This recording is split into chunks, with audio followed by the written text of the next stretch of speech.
Olá, sejam todos bem-vindos ao meu canal. Meu nome é Luciano Santa Clara e vou narrar agora para você o livro As 7 Camadas da Identidade, de Pablo Marçal.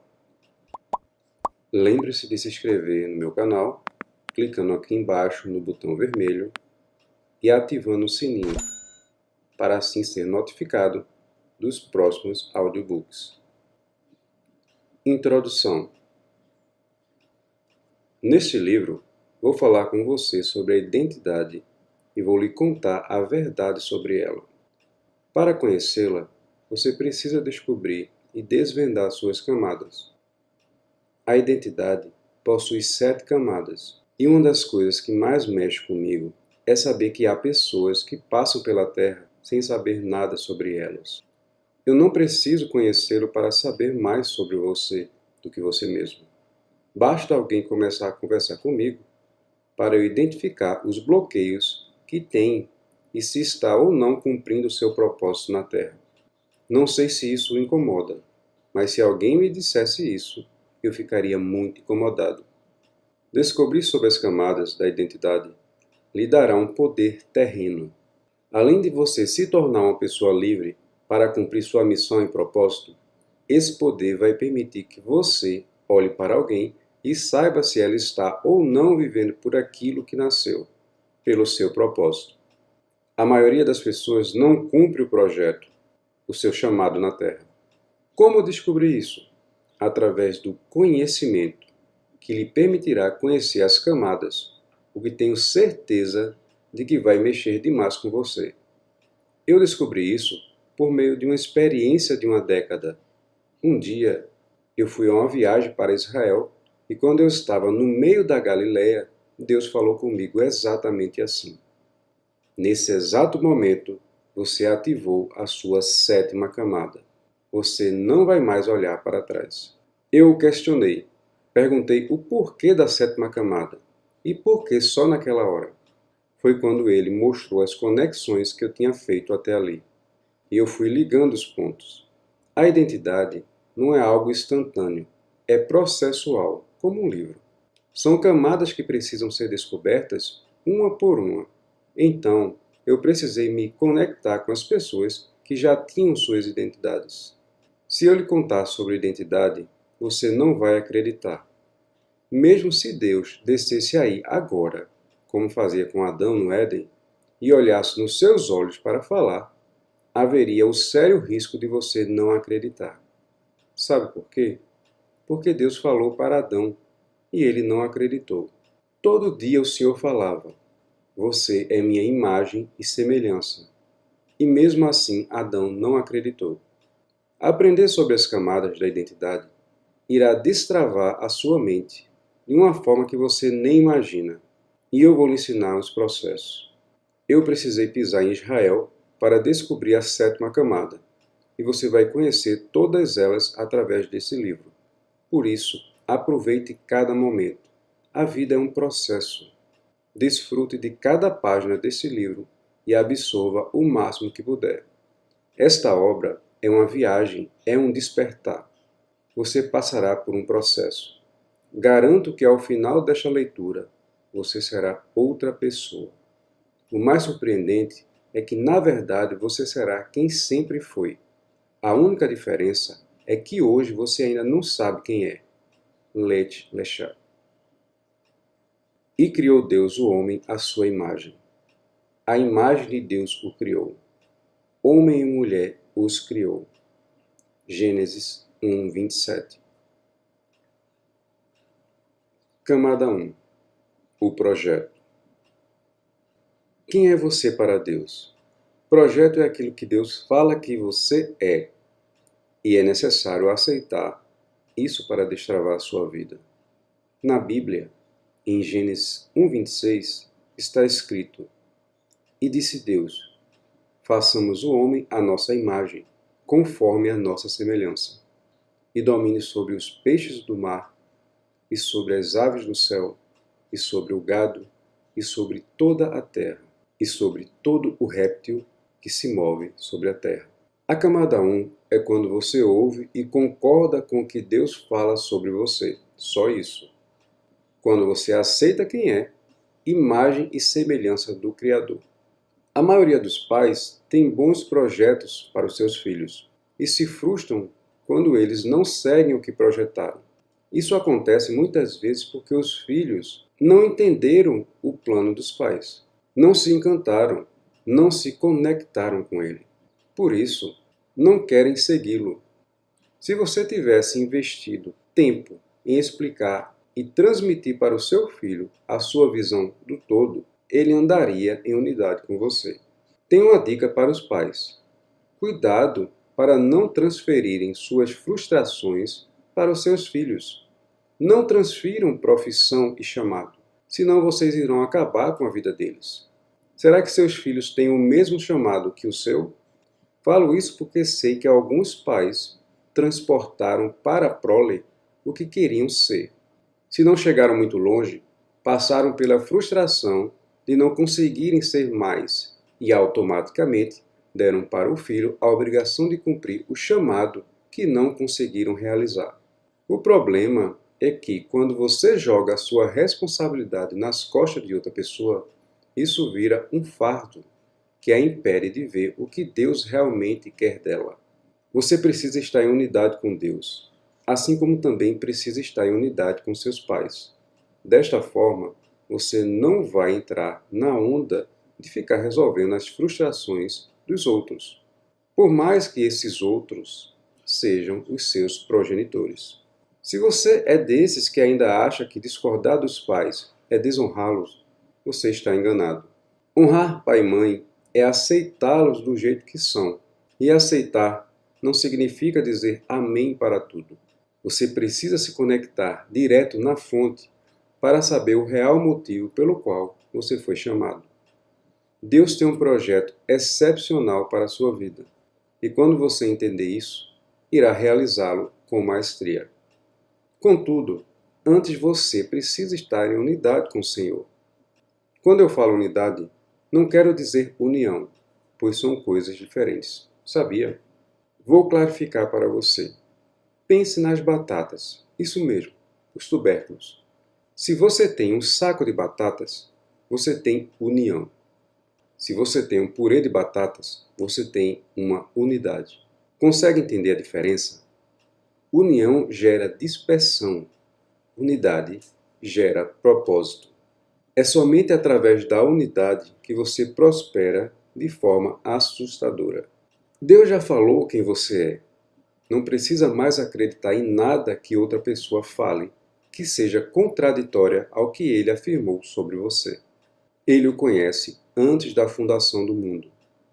Coloque isso na sua cabeça. Você é a imagem e semelhança dele. Aceitar o que o Criador falou sobre você já destrava essa primeira camada, mas não completamente. Para concluir, você precisa mais do que só ouvir. Você precisa viver, ter experiências. Estas lhe trarão resultados reais. Assim, você vai enchendo a primeira camada. Só quando transbordar é que você irá passar para a próxima. Se não fizer isso, não vai conseguir evoluir, ir para a próxima fase, ou seja, para a próxima camada. O nome deste livro já diz As 7 Camadas da Identidade. Você quer saber como eu descobri isso? Quando uma mulher faz uma cesárea para ter um bebê, são cortadas 7 camadas de pele. No seu cérebro, também há 7 camadas. Deus criou o mundo em 7 dias. Por isso, fique muito atento ao número 7. 7 significa plenitude. Esse número significa estar completo. A primeira camada é o projeto, ou seja, Deus falou e acabou a conversa. Quando comecei a equalizar isso, eu avaliava se o que as pessoas falavam sobre mim tinha a ver com o que Deus falava. Se aquilo estivesse abaixo do que ele pensa a meu respeito, eu simplesmente ignorava. Se Deus falou, já é. O fato de você não experimentar a plenitude da sua essência é culpa sua. Mas pode ficar em paz. Ele já falou. Você não precisa colocar a mão. Já está feito. Deus não vai pensar se vai liberar a sua identidade. pois você já é. Não vai acontecer, já está acontecendo. Jesus não surgiu no dia em que nasceu de Maria, pois ele já é. Quando você entender isso, consegue vê-lo em tudo, o que fará uma diferença violenta no seu processo. Você não é um animal racional. Pessoas pensam e dominam sobre os seus pensamentos. Camada 2. Autoimagem. Como você se vê? Autoimagem significa como você se vê. O problema é que 80% do mundo tem problemas com a autoimagem. Acham que acreditam na camada 1, no que Deus falou, só que, na verdade, não possuem experiências com o Criador. Por isso, fingem acreditar. Sem a revelação de quem são, a imagem e semelhança de Deus, é certo que terão uma visão distorcida de si mesmos. Por que distorcida? Porque a autoimagem não é o que você vê ou algo que você mesmo tenha criado, mas se refere à forma com a qual você se enxerga, através do que as pessoas em quem confia disseram ao seu respeito. Preste atenção em uma coisa. Às vezes, a insegurança do seu pai ou da sua mãe configurou você de uma forma errada e falaram tanto que você acreditou. As pessoas em quem você confia não pedem passagem para entrar no seu cérebro. Este já fica aberto para elas. Por isso, elas são as únicas que o machucam.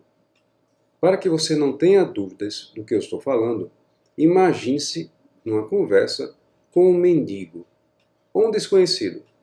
Do nada, ele fala que sonhou, na noite anterior, que você havia morrido.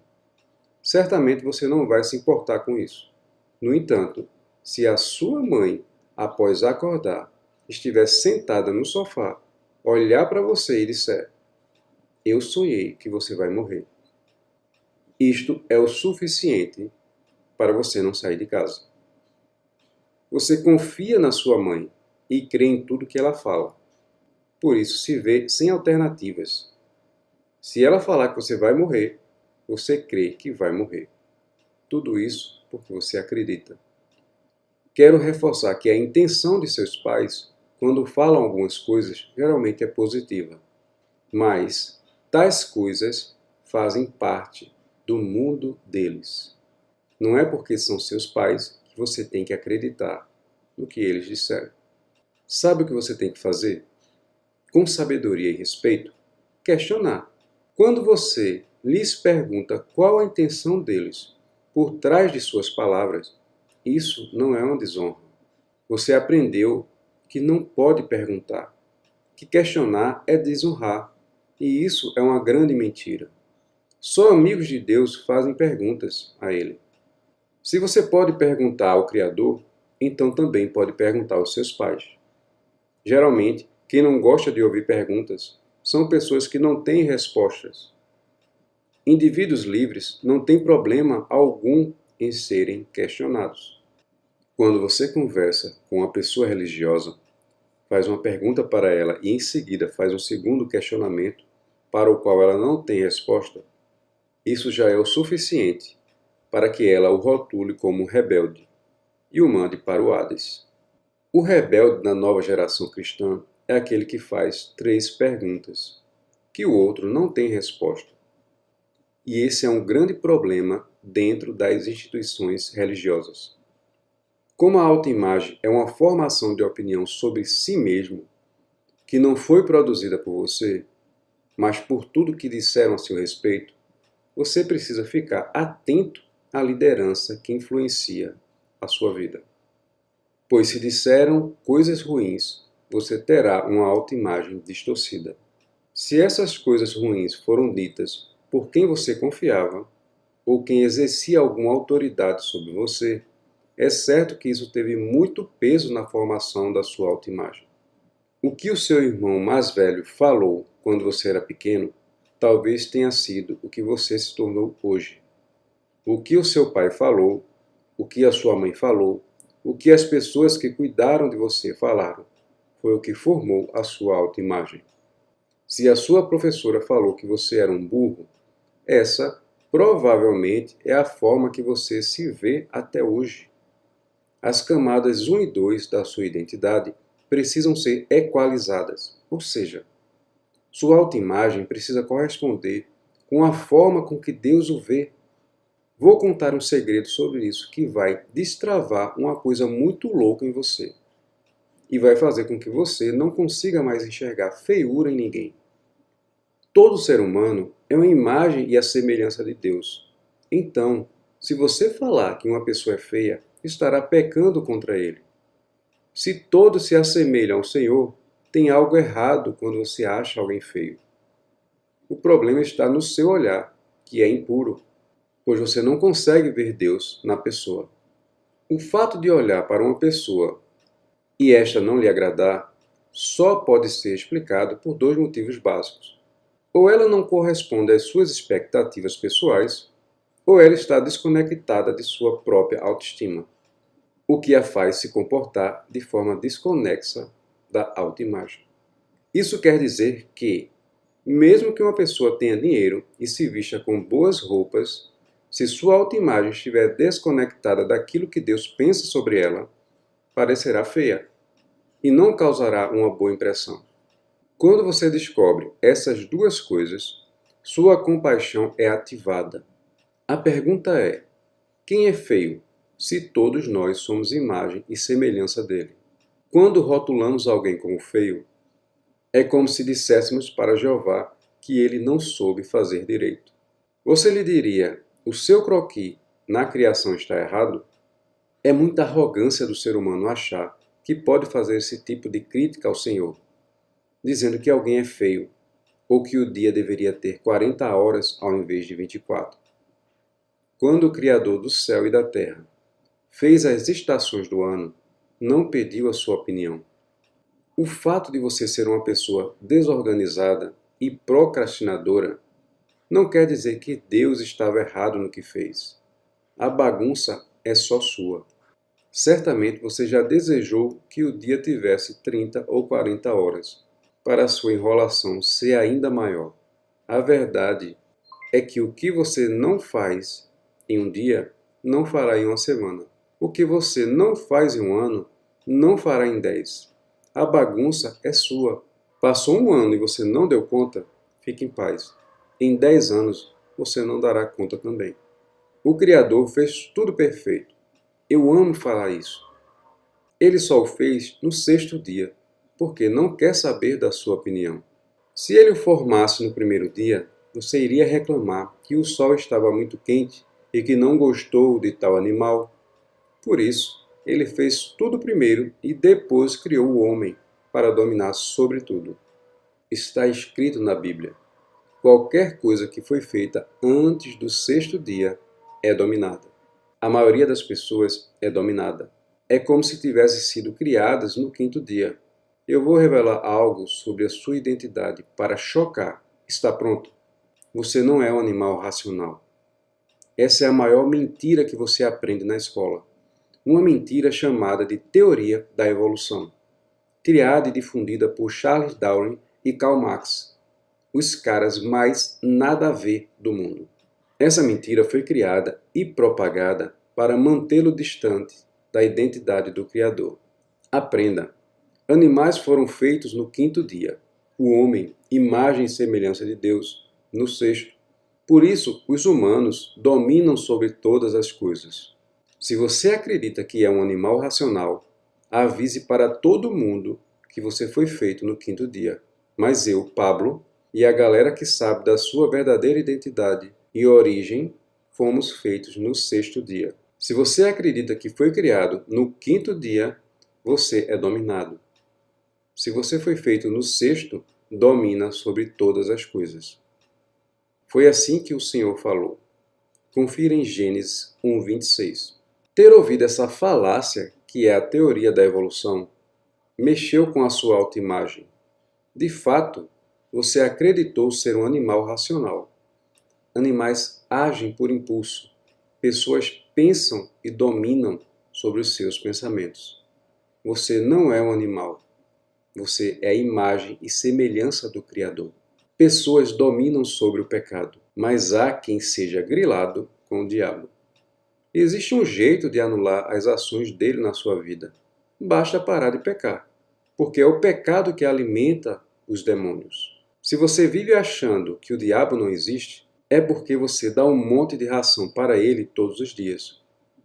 Quando você entende a sua identidade, fica revoltado e fala: diabo, eu não vou te dar comida. Você não é passarinho para ficar aqui perto de mim e eu não vou te alimentar. Para equalizar as camadas 1 e 2 da sua identidade, você precisa entender que nasceu para dominar e não para ser dominado. Somente quando tiver conseguido se enxergar como Deus o enxerga, estará pronto para a próxima camada, que é o autoconhecimento. Camada 3. Autoconhecimento. Investigando a si mesmo. A terceira camada da sua identidade é o autoconhecimento, que diz respeito a você. Trata-se do que Deus falou para Abraão em Gênesis 12:1.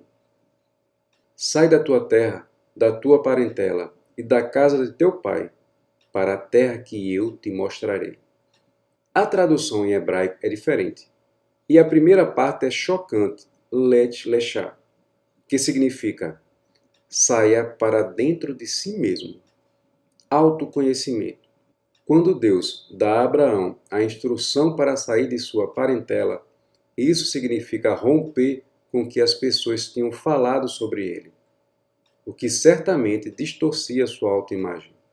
Eu imagino o Senhor falando assim: é o seguinte, você é um cara covarde e jamais tomaria essa iniciativa por si mesmo, mas faça o que eu estou falando. Quando você obedecer, eu vou romper esses seus limites junto com você e te mostrar quem te criei para ser. Será que você dá conta de ouvir a voz de Deus falando agorinha, Lech Lechá? Estou com você nessa. Em toda a história, Abraão agiu como um covarde. Como um homem com esse atributo se torna um pai da fé? Somente rompendo seus próprios limites. Deus já o enxergava assim e não via as dificuldades que ele tinha. Aprenda esse código. O Senhor não olha para as suas dificuldades. Ele não está nem aí para isso, pois o vê reinando. Ele não se importa com a sua fase agora. Não acha que você seja um coitado. Não fica olhando para as suas limitações, que são só suas. Estão apenas na sua cabeça e é você quem as inventa. Pode vir, que eu estou te vendo daqui. Estou com você. Chega de balelas. Autoconhecimento é pular para dentro de si. Existem vários caminhos para você trilhar para frente, para trás, para cima, para baixo, para a esquerda e para a direita. Para vários lados. Há 360 graus de direção. Mas aprenda uma coisa. Só há um caminho necessário, que é para dentro de si mesmo. Jesus mora dentro de você. Por isso, ele é o único caminho. Aquele que crê em mim, como diz a Escritura, do seu interior fluirão rios de água viva.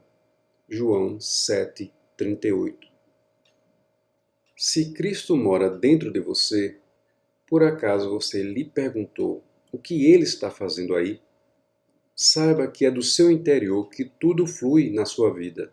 O fato de você não romper com as suas limitações tem a ver com não olhar para dentro de si. Enquanto não fizer esta viagem interior e se encontrar com o Criador, você não vai ser destravado nem destravará os outros. É dentro de você que está a chave. Abraão, mesmo já tendo experiências poderosas com Deus, não destravava.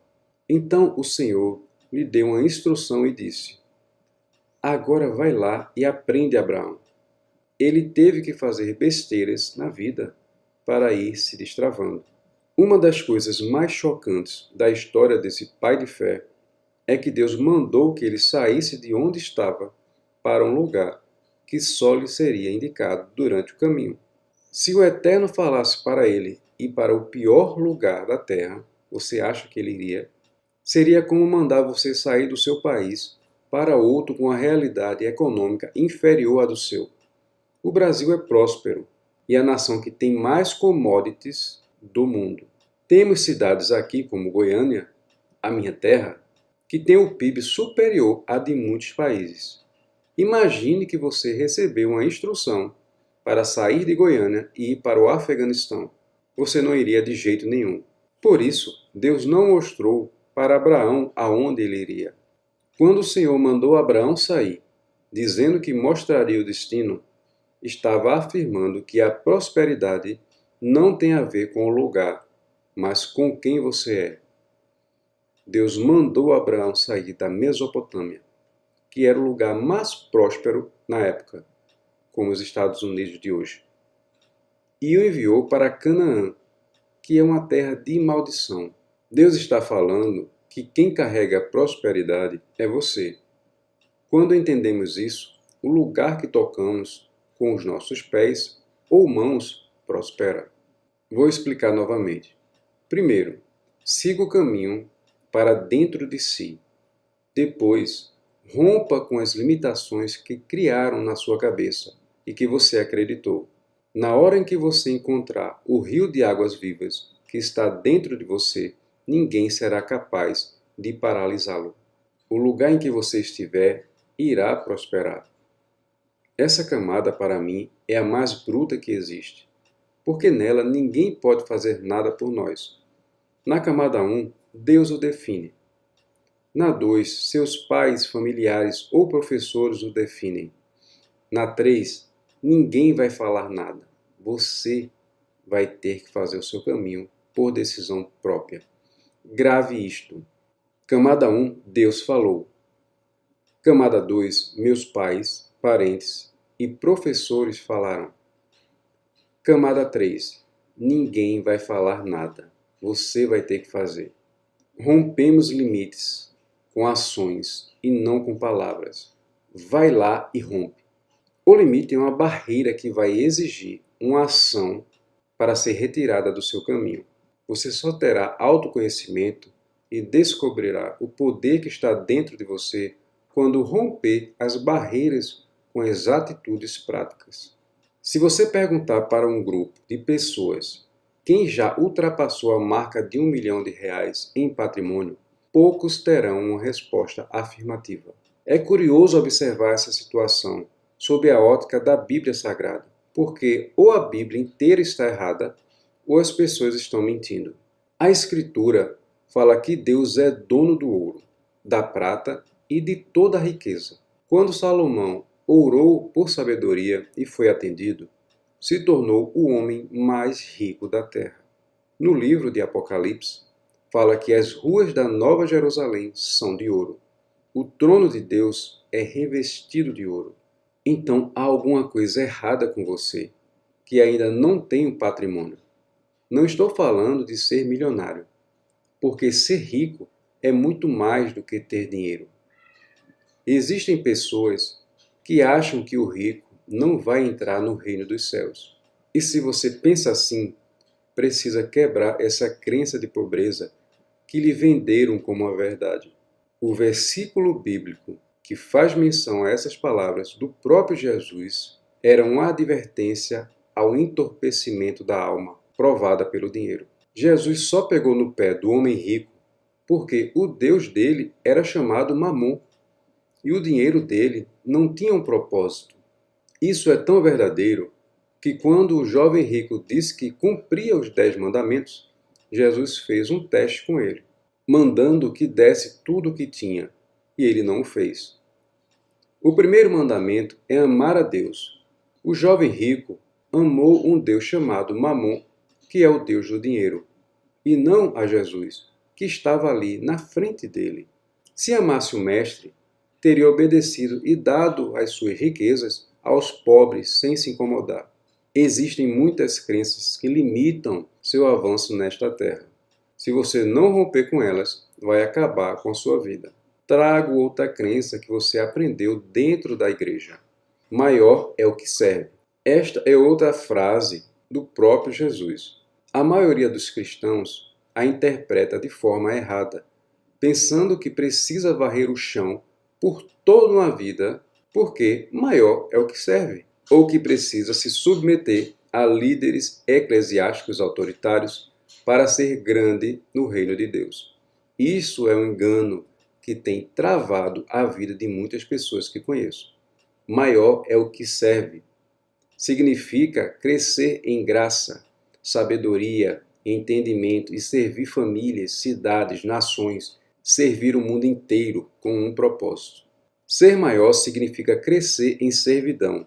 Os melhores servidores do mundo servem a muitos. Quando você fica travado por 10 anos servindo a uma única pessoa em um único local, você se torna ultrapassado e obsoleto. E certamente está fazendo alguma coisa errada. Você precisa romper para servir a um número de pessoas ainda maior. Em 2005, eu tinha um problema com gagueira. Era só eu me sentir pressionado que ficava gago. Se eu tivesse ficado na minha e me conformado com aquela limitação, eu seria gago até hoje. O meu rompimento foi entrar em uma vaga de instrutor de treinamento numa grande empresa de telecomunicações, onde trabalhei por 8 anos liderando muitas pessoas. O que me fez destravar foi ter sido desafiado por um colega que me disse: "Se enxerga, cara, você não vai dar conta desse trabalho." Aquela fala mexeu comigo, de tal forma que eu disse para mim mesmo: "Agora eu vou." Na hora do processo seletivo, eu esqueci de ficar gago. Acredito que o Criador proporcionou aquela situação por um motivo. Eu tinha que romper aquela limitação dentro de mim, senão não estaria onde estou hoje. Não acredite neste papo que às vezes alguns falam para você. Como? Um dia você estará em um palco falando para muitas pessoas. Ou Deus quer te levar para as nações. Deus já lhe deu as nações como herança. Mas se você não romper o que está aí dentro, não irá a lugar nenhum. Se você falhar, fique em paz, pois isso se chama humanidade. Se existir alguém que não falha, tem algo de errado. Essa pessoa é uma fraude. Falhar é parte do processo. Eu, Pablo Marçal, nunca vi um cristão que não falha. Já vi muitos que têm pose de super-herói, mas todos falham. A graça do Evangelho é que Jesus não está preocupado com o seu pecado, com as suas falhas. Analisando as histórias bíblicas sobre homens que fizeram grandes coisas em seu tempo, vemos que eles cometeram muitos pecados. Mas Deus nunca focou nas falhas. Ele focava na amizade. É o homem quem corre e se distancia do Senhor quando peca. Assim como Adão se escondeu dele, depois de ter desobedecido comendo o fruto que não podia. Você pode ter encerrado esse capítulo com uma pergunta: o que eu preciso fazer, Pablo? A resposta é: mergulhe dentro de você e descubra tudo o que o Criador colocou aí. Encontre esse rio de águas vivas que está represado em você e deixe fluir, romper, extravasar. Esse é o segredo da terceira camada. Camada 4. Seu quociente intelectual. Tomada de decisão. É o seu desenvolvimento complexo de raciocínio, a parte química do seu corpo, o cérebro. É uma parte importante da sua identidade. Representa o seu consciente intelectual. Você jamais poderá confiar 100% nele, mas terá que desenvolvê-lo, pois é a sua capacidade intelectual que determina suas tomadas de decisão. São estas as suas escolhas que vão impulsionar as atitudes necessárias para destravar sua vida e fazer com que o rio que está dentro de você continue fluindo. Quando observamos a forma como Jesus se relaciona com as pessoas, vemos que ele sempre promovia perguntas em seus diálogos. Isso ativava o raciocínio, o cérebro dos seus ouvintes. Logo, você precisa treinar o seu cérebro, pois quando ele não é treinado, você não desenvolve a capacidade de pensar e tomar decisões por si mesmo e sempre será manipulado pelos outros. Grave isso. Pessoas que tomam decisão não vivem por condição.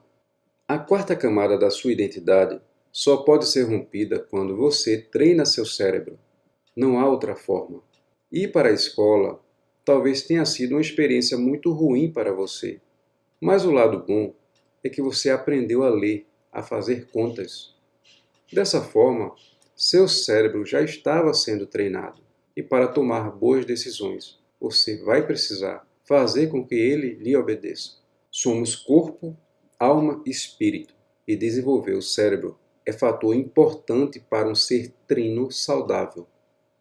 Por isso o corpo é uma dessas esferas, e o cérebro faz parte dele. Muitas pessoas possuem a crença equivocada de que o cérebro não presta, já que ele está no corpo, e o corpo é a carne. E a carne não presta para nada, a não ser para distanciar o homem de Deus, através dos prazeres dessa vida. Não foi isso que você ouviu a vida inteira? No Éden, o nome dado era corpo, e hoje, aqui na Terra, nós chamamos de carne. Foi Deus quem nos deu esse corpo para uma boa finalidade. Nós é que não o usamos da forma devida. Seu cérebro é uma máquina que você precisa saber usar, embora ele sempre o conduza para o pecado. Tecnicamente, o cérebro o inclina para o pecado porque tem um viés cognitivo chamado raciocínio pendendo para a esquerda, que é o lado da razão. As coisas que são espirituais não transitam desse lado, mas do lado direito, emoções. É por isso que na Bíblia Sagrada está escrito: o coração do sábio o inclina para a direita, mas o coração do tolo o inclina para a esquerda. Eclesiastes 10:2. As pessoas leem a Bíblia uma vida inteira e não conseguem entender o significado desse versículo, que se refere simplesmente ao lado do seu cérebro que está dominando sua vida. Quem escreveu a Bíblia nunca entendeu de neurociência, mas o Pai, que inspirou os escritores, sempre entendeu. Afinal, é o Criador de todas as coisas. O que a Bíblia está dizendo é que, se você quer andar somente usando a sua razão e o seu raciocínio, você é um tolo. Uma pessoa leva um tapa no rosto, usando somente seu lado esquerdo do cérebro, com certeza vai querer bater de volta, revidar. Entretanto, Jesus ensinou a não reagir dessa forma. Pelo contrário, Jeová disse: dê a outra face. Se alguém pedir-lhe para caminhar 1 milha com ele, ande 2. Só pode dar esses conselhos alguém que tem sabedoria, que usa o lado direito do cérebro. Pode ser que não revidar não faça qualquer sentido para você, mas eu quero desafiá-lo a começar a ter atitudes loucas como essa e a experimentar o poder do amor e da obediência. Eu, Pablo Marçal, garanto que algo extraordinário vai acontecer na sua cabeça. Você vai começar a destravar sua mente para ver as coisas num nível de sabedoria que poucos experimentam. Só para você entender o princípio, Jesus nunca cometeu pecado e veio à Terra para pagar pelos erros de toda a humanidade. Quer coisa mais louca e surpreendente do que essa? Mais de 2000 anos depois, estamos nós falando dele e vivendo nos princípios que ele ensinou.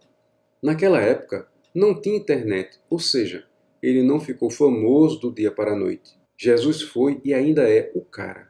Para desbloquear essa camada, você vai ter que botar seu cérebro para funcionar, utilizando os dois hemisférios, o lado direito e o lado esquerdo, de modo a aprimorar sua capacidade de tomar decisões. Estas, muitas vezes, serão consideradas loucura para quem não está na mesma frequência que você, mas vão levá-lo para o outro nível de resultados. Camada 5. Quociente emocional. Sua alma, governo. Existem muitas pessoas inseguras acerca da alma que dizem que ela é do diabo. Eu quero que saiba que nada é do diabo, pois ele não é criador de absolutamente nada. Você nem pode dizer que determinada pessoa é do diabo. porque ela é criação de Deus. E quem vai condená-la ao final de tudo é Ele mesmo, não você. O diabo não cria nem mesmo música. Todos os sons e instrumentos que você conhece têm apenas um dono: Deus, o Criador. O diabo não tem criatividade, ele é um falsificador. Portanto, pare de falar que as coisas são do diabo. Isso é uma mania de quem não tem autorresponsabilidade e quer culpá-lo por tudo. É muito provável que o próprio diabo se espante e diga: Nossa, como falam de mim o dia inteiro. Eu não consigo atentar a terra toda, mas eles falam tanto de mim que parecem estar me chamando. O diabo não tem o tamanho da responsabilidade que você acha que ele tem.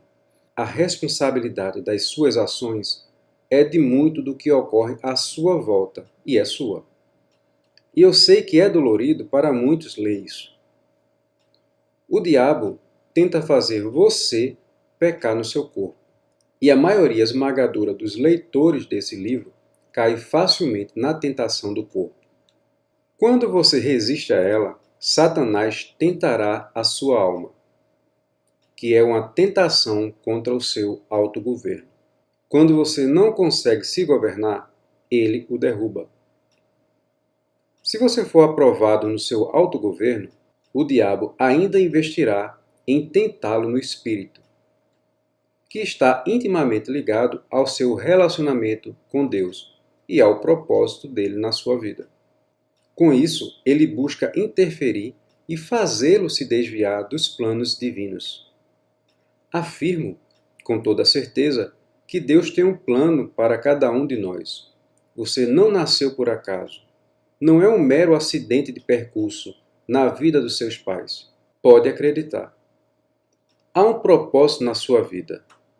Por mais que você ainda não veja isso, até o final desse livro, você vai entender exatamente o caminho a percorrer para descobrir a sua verdadeira identidade. Em Mateus 4, quando Jesus foi para o deserto, a primeira coisa que o diabo falou com ele foi: Se você está com fome, transforme essas pedras em pães. Jesus respondeu: Nem só de pão viverá o homem. Ou seja, ele resistiu no corpo. Com certeza, Cristo estava com fome, pois estava jejuando há 40 dias. Nessa hora, o diabo percebeu que ele estava firme no corpo e que não iria ceder. Quais as tentações do corpo que você tem sofrido e não tem resistido? Será algum tipo de vício? Drogas? Compulsão sexual ou alimentar? Estas perguntas são para ativar sua mente, fazê-lo sentir raiva do diabo e pensar em quem é que anda governando a sua vida. Vendo que Jesus resistiu, o diabo investiu na alma dele e perguntou: Por que você não pula desse penhasco? Novamente, o mestre se lembrou das Escrituras e respondeu: Está escrito: Não tentarás o Senhor teu Deus. Essa fala nos mostra que quem tem governo mental vai sempre se lembrar das Escrituras para resistir. Não importa a sua religião, leia a Bíblia. Ela não tem a ver com religião. Ela é o livro mais lido da face da terra. E lá há respostas prontas para você dar ao diabo e também para lidar com muitas outras questões. É um manual de vida. Sua alma é dividida em mente, vontade e emoções. Destes três, a sua mente é quem exerce o governo. Quando Jesus venceu no corpo e na alma, o diabo insistiu: Jesus, se você me adorar, te darei todos os reinos da terra. Novamente, Cristo usa a palavra: Somente a Deus adorarás e prestarás culto. Assim Jesus venceu a tentação no deserto. Essa última tentativa diabólica buscou atacar as esferas do espírito, que é o assunto referente à sexta camada da identidade. Neste capítulo, você aprendeu que precisa exercer o governo sobre suas vontades e emoções, e que não dá para passar a vida inteira responsabilizando os outros e o diabo pelos resultados que você não tem.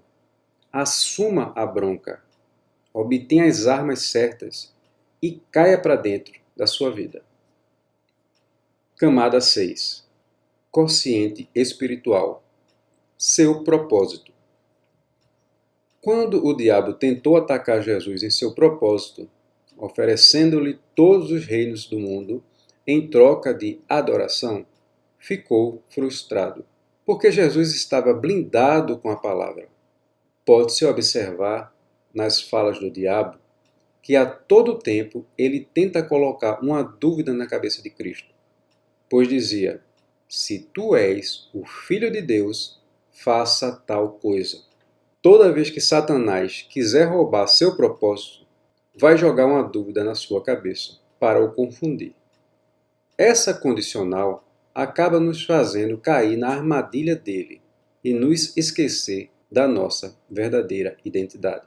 O se é um instrumento de dúvida apenas do interlocutor. Se você contra-argumenta, a dúvida encontra uma brecha na sua mente. Jesus não viveu uma crise existencial quando teve sua identidade questionada pelo diabo, pois não teve dúvidas de quem era. Assim como Jesus, você precisa ter certeza da sua identidade em todos os momentos da sua vida. Em Mateus 3, no batismo de Jesus, Deus disse: "Este é meu Filho amado." Ao se batizar e levantar das águas, essa foi a frase que ele ouviu do Pai e que encheu o coração e a mente dele de tal forma que não havia espaço para dúvidas. Logo depois desse acontecimento, Cristo foi para o deserto, cenário onde ocorreu a investida satânica contra a sua identidade. Se o próprio Filho de Deus foi tentado, não tenha dúvidas de que você também terá que passar por tentações. Você está preparado? Ou vai ficar patinando sem saber quem é, nem para onde está indo? Este livro vai ajudá-la a encontrar a mesma força que havia em Jesus.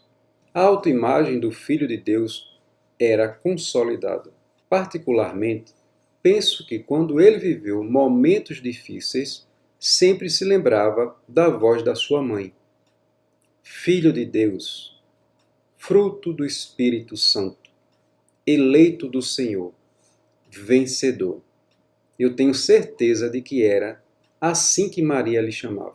O pai não entregaria seu filho para ser cuidado por uma mulher fraca, que não soubesse o seu papel. Quando você está no deserto, passando por momentos difíceis, vai se apegar às palavras que ouviu das pessoas que mais ama, aquelas que mais tiveram influência sobre você. Por isso, a importância de confrontar sua autoimagem e equalizá-la com o que Deus falou ao seu respeito. Deserto é lugar de autoconhecimento. Todos os grandes homens da Bíblia precisaram passar por ele, para romperem e descobrirem sua identidade. Eles precisaram sair de onde estavam e passar pelo deserto para tocar o terror na sua geração. Falo isso com propriedade, pois também sou teólogo. Deus gosta de pessoas que se movimentam. É preciso olhar para dentro e romper com toda a imagem errada que você tem de si mesmo. O lugar mais favorável para fazer esse mergulho interior é o deserto, não há outro. Existem algumas pessoas que dizem que Moisés não cumpriu seu propósito de vida, porque não entrou na terra de Canaã. Elas se enganam, pois o propósito divino para ele era levar o povo até lá, e ele cumpriu. O propósito de José não era ser governador do Egito, mas alimentar e salvar uma nação. Quando ele foi expulso de casa, Deus disse que o propósito dele era cuidar daqueles que haviam magoado e rejeitado. O seu propósito está diretamente ligado aos bloqueios que você sofreu e que precisa romper. Davi foi a pessoa menos provável e mais excluída quando pensaram em estabelecer um rei. E ele sequer morava com seu pai. Quando o profeta chegou para ungir o escolhido para o cargo, tiveram que mandar chamá-lo, pois apenas os seus irmãos estavam presentes. A camada do autoconhecimento não depende da fala de ninguém, mas somente de você atravessar o deserto que o Senhor o mandou romper. Esta camada vai exigir relacionamento com Deus para descobrir o seu propósito durante o processo. O Criador ama processos, por isso fez todas as coisas em 7 dias. É por amar processos que nós nascemos pequenos e vamos crescendo até a fase adulta. As árvores não nascem grandes e cheias de frutos, por exemplo. O princípio da semeadura é um processo. A vida é um processo. Repita em voz alta: eu não vou atrapalhar o processo de Deus vivo na minha vida. Quando olhamos para um jovem de 17 anos, podemos dizer que ele está 30 anos atrasado para cumprir o seu propósito. Isso porque Deus não enxerga com essa idade, pois se estiver andando em sabedoria, ele vai operar nele através dele com o dobro da sua idade. Repare em Salomão, um homem tão sábio que se existisse alguém que vivesse 900 anos, jamais teria a sabedoria dele. Seu patrimônio estaria estimado hoje em 3,4 trilhões de dólares. Ele foi o homem mais rico da face da Terra. O segundo homem mais rico foi Andrew Carnegie, o gigante do aço. Em 1906, sua fortuna foi estimada em 480 bilhões de dólares. O terceiro homem mais rico da história é Jeff Bezos, com mais de 119 bilhões de dólares. Este último, para obter a fortuna de Salomão, precisaria de 900 anos de vida, com rampas exponenciais de resultados que deveriam aumentar seu patrimônio 28 vezes para se igualar ao do sábio. Salomão foi um homem que rompeu com todas as camadas de sua identidade. Ele destravava tudo o que aparecia na sua frente, mas tinha um problema sério que o fez terminar mal os seus dias na terra. Sinceramente, espero que não venham a cometer o mesmo erro. Salomão tinha uma fraqueza grande com mulheres, e a influência delas fez com que ele desagradasse a Deus, cultuando os outros deuses. A Bíblia fala que melhor é o fim do que o começo. Foi o próprio Salomão quem registrou isso baseado em sua trajetória. Este é um dos segredos da sabedoria. Faça as coisas com calma e cautela e domine os seus instintos para continuar crescendo. Não admire demais o Salomão de Provérbios e não entre em depressão com o Salomão de Eclesiastes. Ambos os livros foram escritos pela mesma pessoa em momentos distintos. Esse homem tinha sabedoria, mas não era a sabedoria. São coisas diferentes. Eu sou um estudioso da vida de Salomão, e o maior código que ele nos deixou foi esse: é melhor o fim do que o começo das coisas. Imagine um jovem de 17 anos que esteja namorando. Ao ser perguntado se é melhor o fim ou o começo do namoro, ele responderá instantaneamente que é o começo. Isso mostra que ele ainda está na camada 4, que é seu coeficiente intelectual. A capacidade de raciocinar ainda não está completamente desenvolvida. Afirmo isso pelo seguinte motivo: todo começo do namoro é bom para todo mundo, porém o fim dele pode ser um livramento ou um noivado. Logo, melhor é o fim do que o namoro. Em ambos os desfechos, com certeza, foi melhor que o começo. Também é melhor o fim do noivado, pois ou você recebeu um grande livramento e terminou aquilo que ia ser o eterno fardo, ou terminou porque se casou com a pessoa que Deus aprovou para você. Não se escandalize com esta pergunta: é melhor o fim ou o começo de um casamento? Quero que você realmente pense nisso. Qual é o fim de um matrimônio? A morte. Isso para aqueles que se unem debaixo da instrução de Deus e seguem os padrões do céu para um casamento. Depois da morte, alcançamos a vida eterna em Cristo Jesus. Percebe que é melhor o fim do que o começo?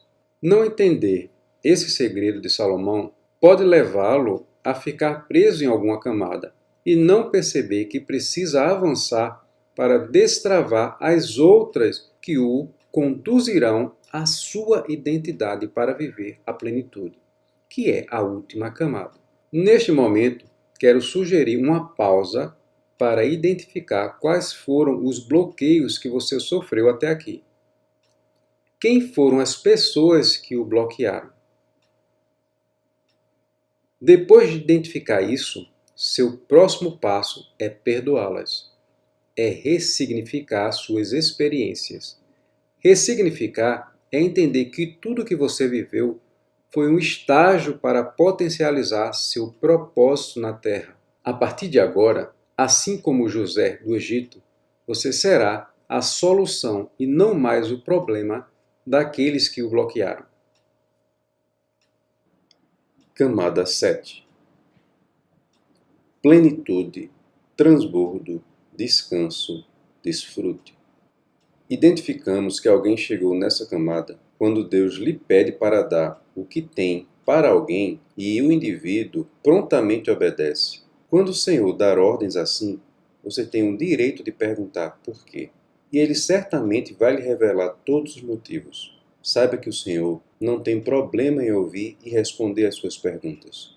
O que o aborrece é quando você desobedece, pois isso mostra a falta de confiança de sua parte. A plenitude é uma camada que chamo de transbordo. Um dia desses, dei um iPhone de última geração para minha esposa. Na mesma hora, ela pegou o aparelho que estava usando e semeou na vida de uma colaboradora, que é seu braço direito. Isso é transbordar. Quando Deus der a você coisas novas, não retenha o que está sobrando. Sempre transborde na vida de outras pessoas. Aprenda que é melhor dar do que receber. Esse é o princípio bíblico que precisa ser seguido se você quiser ser uma pessoa plena. Viver a plenitude é não reter em excesso aquilo que Deus lhe dá. Ele vai entregar a você mais do que você precisa, exatamente para que você transborde na vida das pessoas. Existem coisas enterradas dentro de você porque há uma confusão. Suas posses não têm a ver com você. Trata-se de nós, do coletivo. Quando você transborda na vida dos outros, aquilo que está dentro de você, mais e mais lhe é acrescentado. Deus dá semente ao que semeia. E esse é outro princípio bíblico. Você precisa ser um semeador para receber mais sementes, pois só quem semeia recebe mais. Jeová não entrega semente para quem retém. O transbordo é só para quem tem a certeza da plenitude. Quando a sabedoria está fluindo, não há retenção. É algo maior do que você que afeta a todos ao seu redor e volta para você. Ao contrário, uma pessoa escassa é como uma caixa d'água com vazamento. Nunca fica cheia. Lhe faltam recursos, por isso jamais poderá transbordar. Transbordar é entender que Deus o chamou para afetar positivamente a vida das pessoas que estão à sua volta. Não é sobre ser milionário, e eu espero que você não ache que há algum pecado nisso. Para mim, pecado é quando você tem riquezas e as retém. Para você que quer fazer seu primeiro milhão, segue uma dica. Tenha uma ideia de R$ 1.000 e a venda para 1.000 pessoas. É simples assim. Quero compartilhar um fato que marcou minha vida, que aconteceu no método IP48, na cidade de São Paulo. Eu fui abordado por um rapaz no local do evento que queria entrar para fazer o curso e não tinha dinheiro. Depois de falar várias coisas que impossibilitavam de pagar o treinamento, ele me perguntou se eu acreditava nele.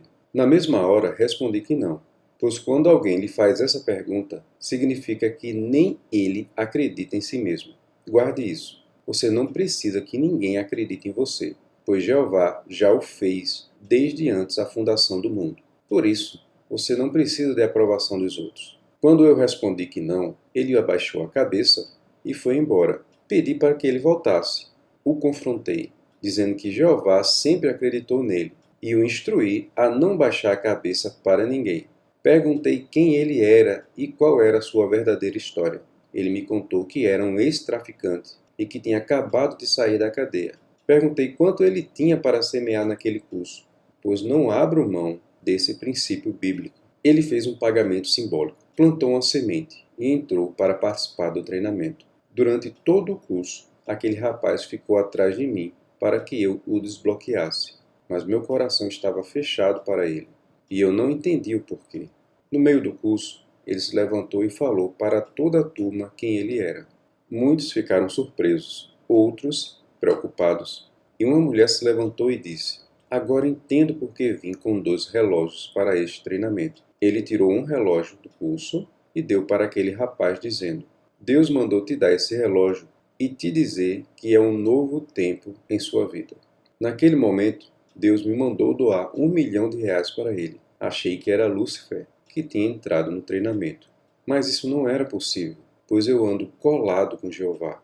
Então perguntei: Senhor, como é que eu vou dar R$ 1 milhão se ele nem sabe o que é dinheiro? E ele me respondeu: Você vai dar a ele uma semente de R$ 1.000 e lhe ensinar a plantar e replantar essa semente, para que ela se multiplique até 1 milhão. Não é para ele comer a semente, mas replantar.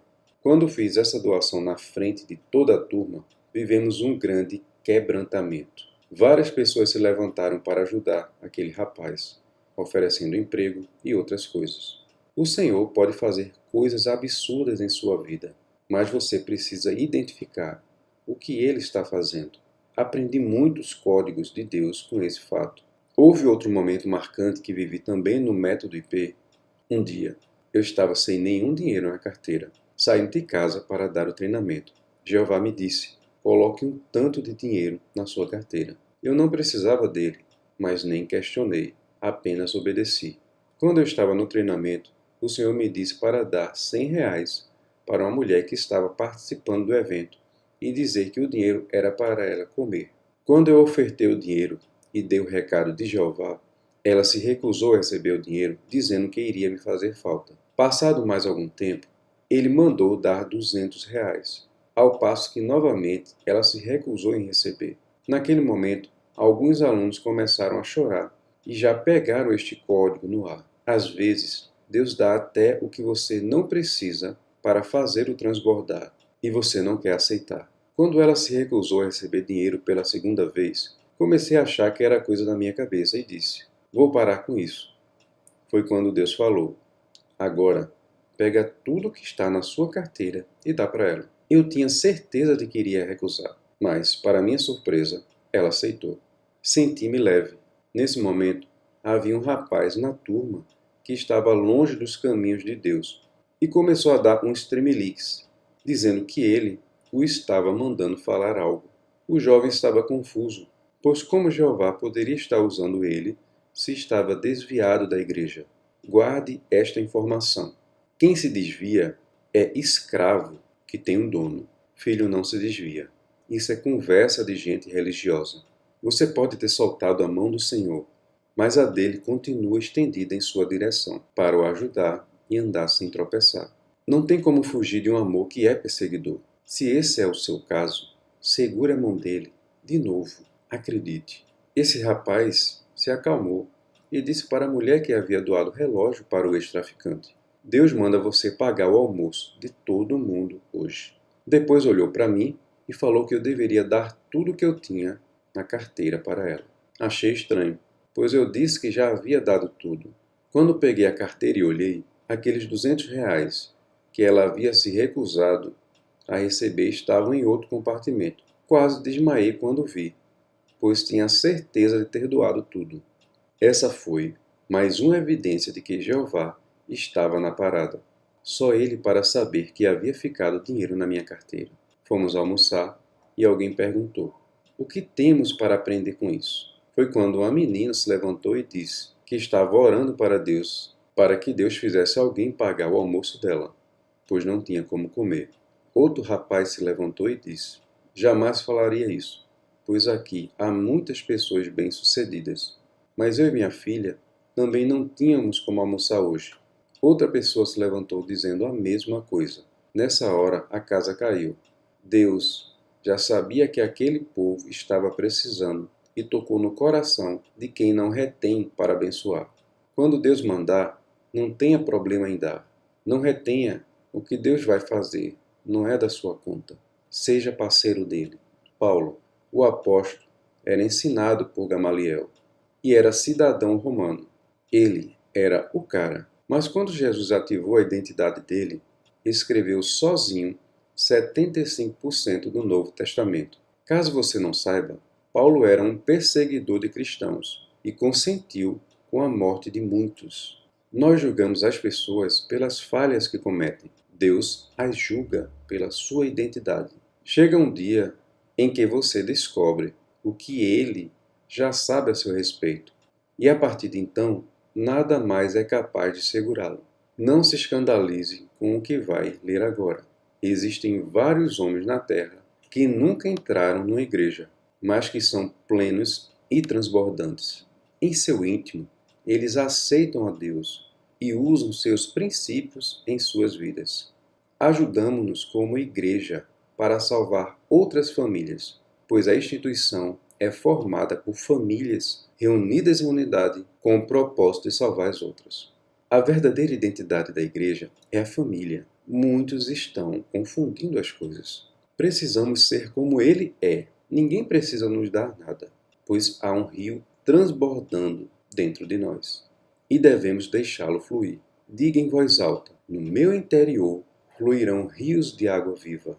Para destravar as camadas da identidade, você precisará ter experiências e dar resultados. Se ficar apenas em sua mente, você vai ficar travado por toda a vida. A plenitude de Jesus foi provada na hora da crucificação, quando ele transbordou sangue. Ele já estava transbordando no Getsemane, quando suou sangue. Quando esse fenômeno ocorre, o cérebro do indivíduo já está entrando em pane.